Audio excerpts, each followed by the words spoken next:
Hi friends, R4iലേക്ക് എല്ലാവർക്കും ഒരിക്കൽ കൂടി സ്വാഗതം. ഇന്ന് നിഫ്റ്റി 25,948 ആരംഭിച്ച യാത്ര 26,024 എന്നുള്ള ഒരു ഹൈ ക്രിയേറ്റ് ചെയ്തു. ഒരു ഘട്ടത്തിൽ മാത്രം 25,906 വരെ താഴോട്ടേക്ക് പോയി.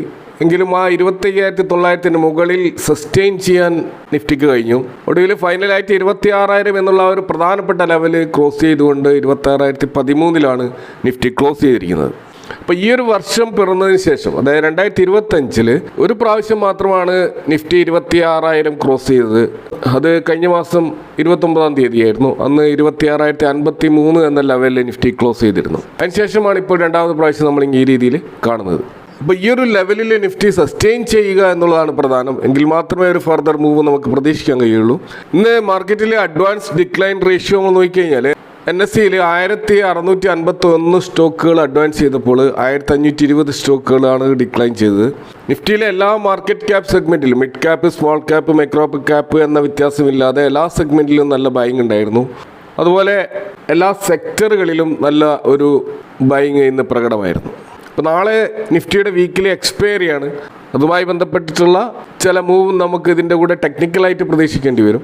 ഇന്ന് നിഫ്റ്റി 50 സ്റ്റോക്കുകളിൽ 33 സ്റ്റോക്കുകൾ അഡ്വാൻസ് ചെയ്തിരുന്നു. അതിൽ 17 സ്റ്റോക്കുകൾ മാത്രമാണ് ഡിക്ലൈൻ ചെയ്തത്.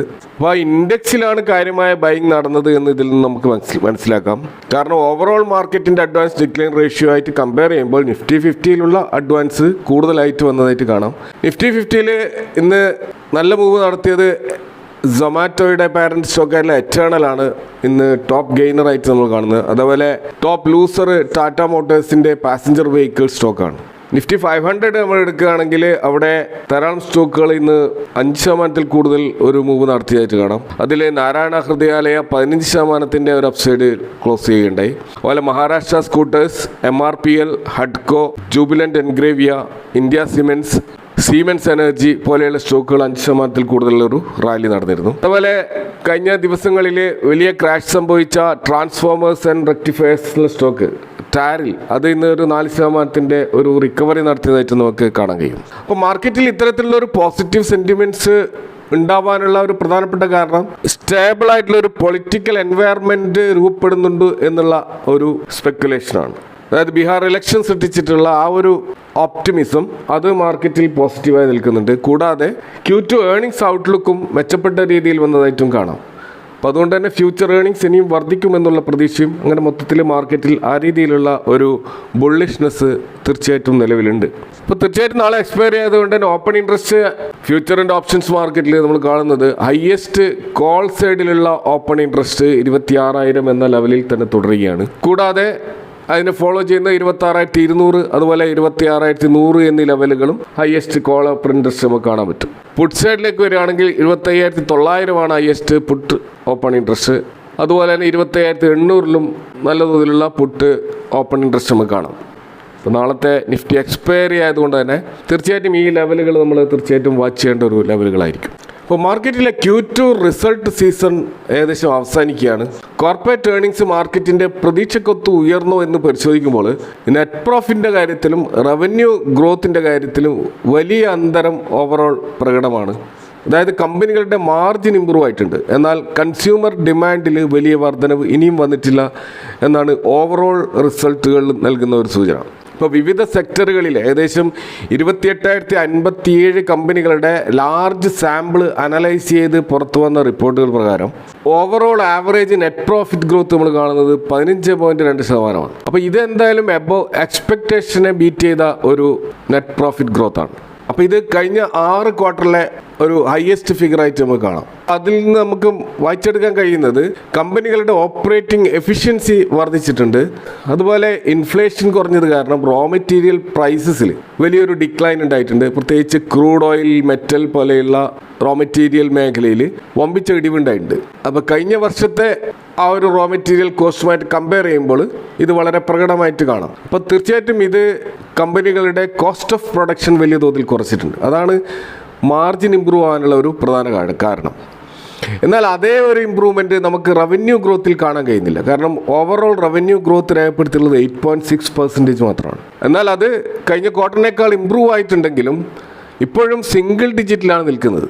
അപ്പോൾ റവന്യൂ ഗ്രോത്ത് മോഡറേറ്റ് ആണ്, എന്നാൽ അത് നേരിയ തോതിൽ ഇമ്പ്രൂവ് ആയിട്ടുണ്ട്. കാരണം ഈ മാസ് മാർക്കറ്റിലെ കൺസ്യൂമർ ഗുഡ്സിൻ്റെ ആ ഒരു അണ്ടർലൈൻ ഡിമാൻഡ് അത് റിക്കവർ ആയിക്കൊണ്ടിരിക്കുന്നുണ്ട്. പക്ഷെ അതൊരു ബൂമിങ് സ്റ്റേജിലേക്ക് വന്നിട്ടില്ല.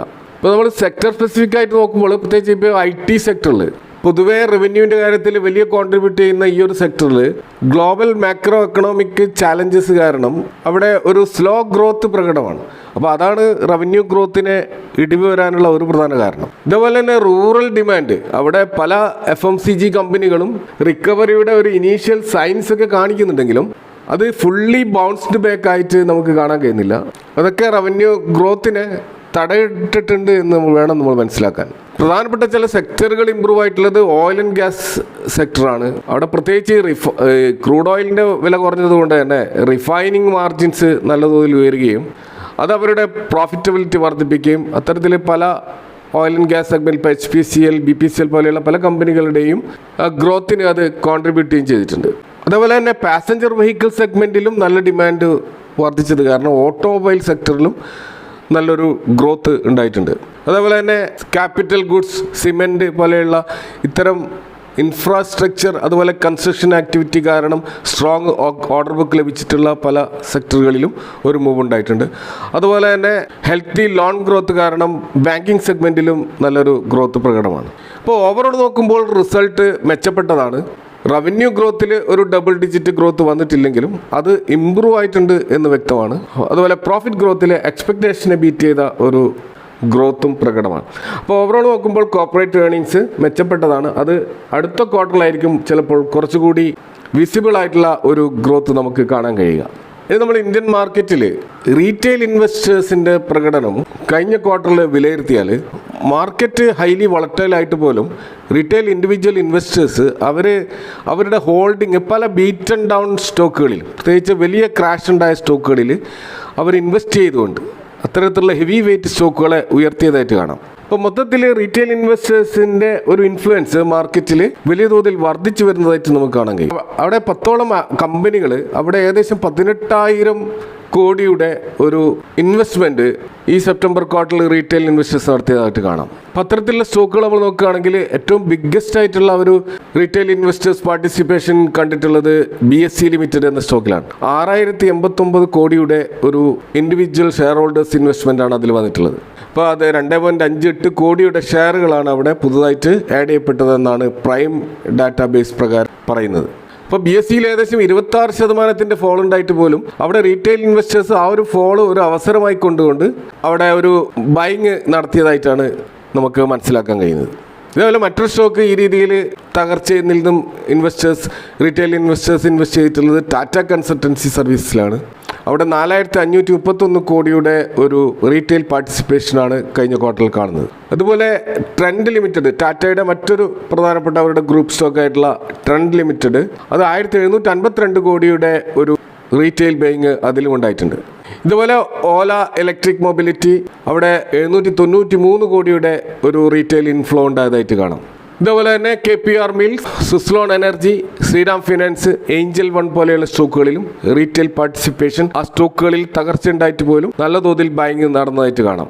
ഇതേപോലെ തന്നെ പല ഹെവി വെയ്റ്റ് സ്റ്റോക്കുകളിൽ നിന്നും റീറ്റെയിൽ ഇൻവെസ്റ്റേഴ്സ് ശക്തമായ സെല്ലിംഗ് നടത്തിയതായിട്ട് കാണാം. അതിലൊന്ന് HDFC ബാങ്കാണ്. ഇന്ത്യയിലെ ലാർജസ്റ്റ് പ്രൈവറ്റ് സെക്ടർ ബാങ്ക് ആയിട്ടുള്ള HDFCയിൽ ഏകദേശം റീറ്റെയിലേഴ്സിൻ്റെ ഔട്ട്ഫ്ലോ നടന്നിട്ടുള്ളത് 9,361 കോടിയുടെ ഒരു സെല്ലിംഗ് ആണ്.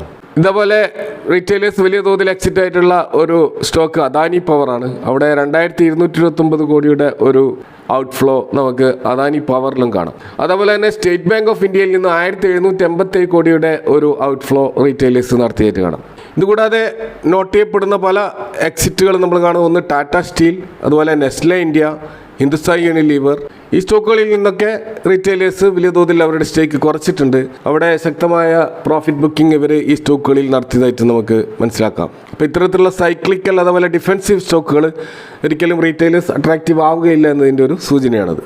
അപ്പോൾ ഇത്തരത്തിലും ബൈങ് സെല്ലിങ്ങും ഒക്കെ റീറ്റെയിലേഴ്സ് നടത്തിയിട്ടുണ്ടെങ്കിലും മൊത്തത്തിൽ NSEയിൽ ലിസ്റ്റ് ചെയ്ത കമ്പനികളിൽ ഇപ്പോൾ ഈ റീറ്റെയിൽ ഇൻവെസ്റ്റേഴ്സിൻ്റെ ഷെയർസ് അത് ഏകദേശം ഓവറോൾ ഷെയറിൻ്റെ 7.43% എന്നുള്ള ഒരു വാല്യൂ ആണ് നമ്മൾ കാണുക. അത് വോള്യത്തിൻ്റെ ഏകദേശം 16.38% കാണാം. അപ്പോൾ ഇവിടെ വളരെ ഇൻട്രസ്റ്റിംഗ് ആയിട്ടുള്ള ഒരു കാര്യം, റീറ്റെയിൽ ഇൻവെസ്റ്റേഴ്സ് ഇൻസ്റ്റിറ്റ്യൂഷണൽ ഇൻവെസ്റ്റേഴ്സിന് എതിരെ നീങ്ങിയതായിട്ട് കാണാം. ഇപ്പോൾ മ്യൂച്വൽ ഫണ്ടുകളും ഫോറിൻ ഇൻസ്റ്റിറ്റ്യൂഷണൽ ഇൻവെസ്റ്റേഴ്സും പല ലാർജ് ക്യാപ് സ്റ്റോക്കുകളിലും അവരുടെ സ്റ്റേക്ക് ട്രിം ചെയ്തപ്പോൾ, ഇപ്പോൾ ഉദാഹരണത്തിന് BSE, TCS, ഇൻഫോസിസ് ഇത്തരത്തിലുള്ള പല സ്റ്റോക്കുകളിലും ഇൻസ്റ്റിറ്റ്യൂഷണൽ ഇൻവെസ്റ്റേഴ്സ് അവരുടെ ഹോൾഡിംഗ് കുറച്ചപ്പോൾ റീറ്റെയിൽ ഇൻവെസ്റ്റേഴ്സ് അവരുടെ ഹോൾഡിംഗ് ഈ സ്റ്റോക്കുകളിൽ വർദ്ധിപ്പിക്കുകയുണ്ടായത്. അപ്പോൾ അവിടെ ഒരു കോൺട്രാ അപ്രോച്ചാണ് റീറ്റെയിൽ ഇൻവെസ്റ്റേഴ്സ് കാണിച്ചിട്ടുള്ളത്. അപ്പോൾ നമുക്കറിയാം, പൊതുവേ റീറ്റെയിലേഴ്സിൻ്റെ ആ ഒരു പ്രസൻസ് ഏറ്റവും കൂടുതൽ കാണുന്നത് മിഡ് ആൻഡ് സ്മോൾ ക്യാപ് സെഗ്മെൻറ്റിലുള്ള സ്റ്റോക്കുകളിലാണ്. കാരണം മൊത്തത്തിലുള്ള ബ്രോഡ് മാർക്കറ്റിൽ NSE ലിസ്റ്റഡ് സ്റ്റോക്കുകൾ നോക്കുകയാണെങ്കിൽ 16% റീറ്റെയിൽ ഇൻവെസ്റ്റേഴ്സ് ഉള്ളപ്പോൾ നിഫ്റ്റി 50 സ്റ്റോക്കുകളിൽ 6.75% മാത്രമേ റീറ്റെയിൽ ഇൻവെസ്റ്റേഴ്സ് ഉള്ളൂ എന്ന് മനസ്സിലാക്കാം. അവിടെ നമുക്കറിയാം, പൊതുവേ റീറ്റെയിൽ ഇൻവെസ്റ്റേഴ്സ് ഈ മിഡ് ക്യാപ് സ്മോൾ ക്യാപ് സെഗ്മെൻറ്റിലുള്ള സ്റ്റോക്കുകളിലാണ് കൂടുതൽ ആകർഷിക്കപ്പെടുക. അപ്പോൾ ഇന്ത്യൻ മാർക്കറ്റിനെ കൂടുതൽ നിയന്ത്രിച്ചു കൊണ്ടിരിക്കുന്നത് ഡൊമസ്റ്റിക് ഇൻസ്റ്റിറ്റ്യൂഷണൽ ഇൻവെസ്റ്റേഴ്സും റീറ്റെയിൽ ഇൻവെസ്റ്റേഴ്സുമാണെന്ന് മനസ്സിലാക്കാം. കാരണം ഫോറിൻ ഇൻസ്റ്റിറ്റ്യൂഷണൽ ഇൻവെസ്റ്റേഴ്സിൻ്റെ സ്റ്റേക്ക് അവരുടെ കഴിഞ്ഞ 13 വർഷത്തെ ഏറ്റവും ലോ ആയിട്ടുള്ള 16.7 എന്നുള്ള ഒരു പെർസെൻറ്റേജിലേക്ക് ചുരുങ്ങിയിരിക്കും. അതുകൊണ്ട് ഇനി ഫ്യൂച്ചറിൽ നമ്മുടെ മാർക്കറ്റിനെ മുന്നോട്ട് നയിക്കാൻ പോകുന്നത് തീർച്ചയായിട്ടും ഡൊമസ്റ്റിക് റീറ്റെയിലേഴ്സും ഇൻസ്റ്റിറ്റ്യൂഷൻസുമായിരിക്കും എന്നാണ് ഇതൊക്കെ നൽകുന്ന ഒരു സൂചന. അപ്പോൾ ഇതൊക്കെയാണ് ഇന്നത്തെ മാർക്കറ്റുമായി ബന്ധപ്പെട്ട് നിങ്ങളെ ഷെയർ ചെയ്യാനുള്ളത്. ഈ വിഷയങ്ങളുമായി ബന്ധപ്പെട്ട് നിങ്ങളുടെ അഭിപ്രായങ്ങളും കമൻറ്റുകൾ അറിയിക്കാം. Thank for watching. See you next time with another video.